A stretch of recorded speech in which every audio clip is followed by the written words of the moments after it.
Hi, I'm here to talk to you about the different stages of clay and what is going to happen to it during each stage. I found that one of the most difficult things for my students to understand while they're working with clay is that sometimes it's too wet, sometimes it's too dry, sometimes you have to wait, and sometimes you've waited too long. So I just wanted to go over every stage with you so that you have a better understanding of how clay works and which stage is best for what you want to do. So the first stage is the clay that comes right out of the bag. So this is part of a 25-pound block of clay, and this is what it looks like when it comes out of the bag. This is a low fire white earthenware clay. So this one can't get too hot with it, but it's still pretty good. So you can take things like this wire tool and you can cut the clay. You need to be careful with one of these, but it does things like that, and I know everybody thinks that's very satisfying. Clay in this stage, wrap that back up. You always want to wrap your clay back up, twist it, and flop it over so no air gets in there, because air is your enemy. So clay at this stage is very floppy, and this is called plastic. This is the plastic stage. And this is what people typically think of clay. They really like it. It's very squishy, it's very moldable, and you can do some pretty cool sculptural things with it at this stage. Another stage of clay, which is going backwards a little bit, because if I go from the most wet to the most dry, the most wet stage is this stage, which is called slip. And this is really just clay mixed with water. It's very ooey gooey. This is used for a bunch of different things, mostly as kind of a clay glue, and we'll talk about that later when we talk about how to attach clay together.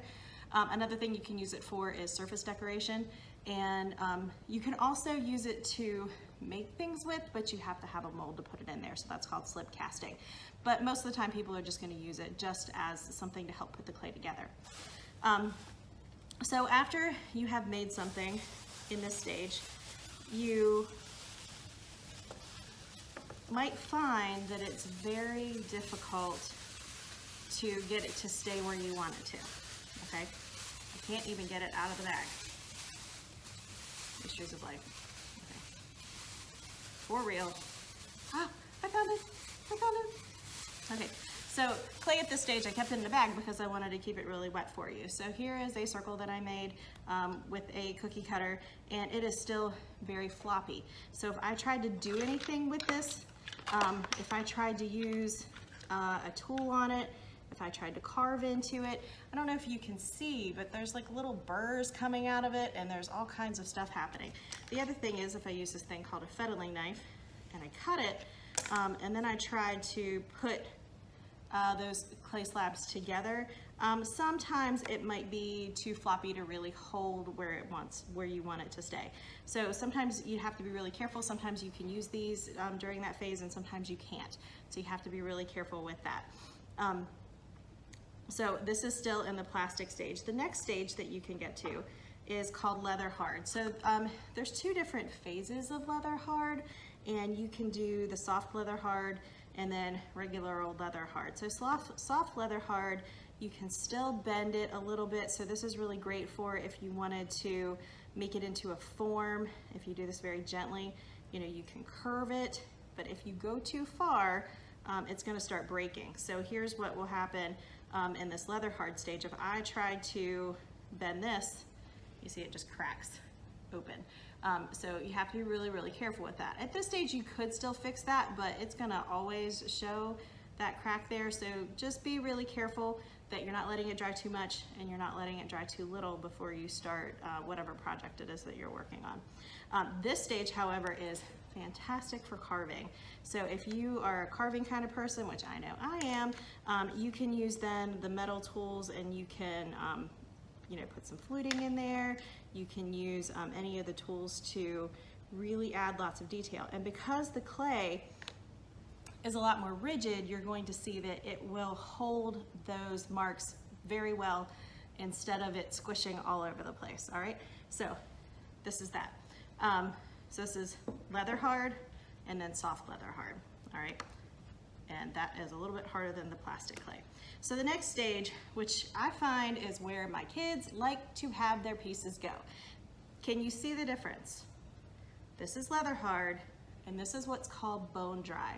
So this clay doesn't have any moisture left in it. It is definitely a lot different color. So you can see that that color has changed from a dark gray to a light gray, and it's very chalky looking.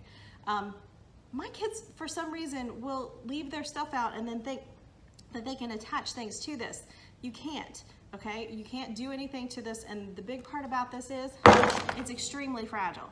It's gonna break, okay? If you start pushing into this, trying to carve it, it's going to break, okay? So the only time that your pieces should ever get into leather hard phase is when they're done. All right, don't ever let them dry out before you're finished with your piece. Keep them in the leather hard stage until you are finished, and then you can start working on it. All right, so here's another bone dry piece over here. Sorry, didn't mean to be dramatic about that, but that's what happens. Okay, so this one is another bone dry piece. This one would be ready to go in the kiln, except for it has not been trimmed. This one got left out and didn't get trimmed. But this is the stage that they're ready to go into the kiln. You don't want any water left in them. You want them to be room temperature. So if I touch this clay, I'll feel that it's cold, and then bone dry clay won't have any moisture left in it, so I won't feel, it'll just be the same as the room temperature. I'm not gonna feel any coldness happening in there. So this is when it's ready to go into the kiln, and it will go in the kiln, and that process will take about 24 hours depending on how your teacher fires it. And then when it comes out, it's gonna look like this, all right? So this is a bisque fired. So this is all the same type of clay. So this clay went from looking like this in leather hard phase, which is a dark gray, to this light gray in bone dry phase, to this bisque color. So this is just white, and can you hear it? When you flick it, it's turned into a ceramic piece. So this is still fragile, but not as breakable. If I go like this, it's just gonna make a big noise. Don't test that, by the way. All right, so this is the part where you want to start glazing or finishing in whatever way. So for a bowl, you're probably gonna wanna glaze. And then after you put your glaze on, it might look something like this. All right, so this one's very pastel. This is one those student did. It's very nice. She added some decorative elements. Those decorative elements she put on still in the leather hard phase. So make sure that when you get to this phase and you're like, oh, I think I'd like to put something on there, you can't. It's done. You can't put anything else on it. You have to do it when it's in leather hard. After it's in bisque phase and then you glaze it, then after it comes out of the kiln, it will look something like this. Now this clay has been fully glazed. That glaze vitrifies the clay. So what that means is it makes it waterproof.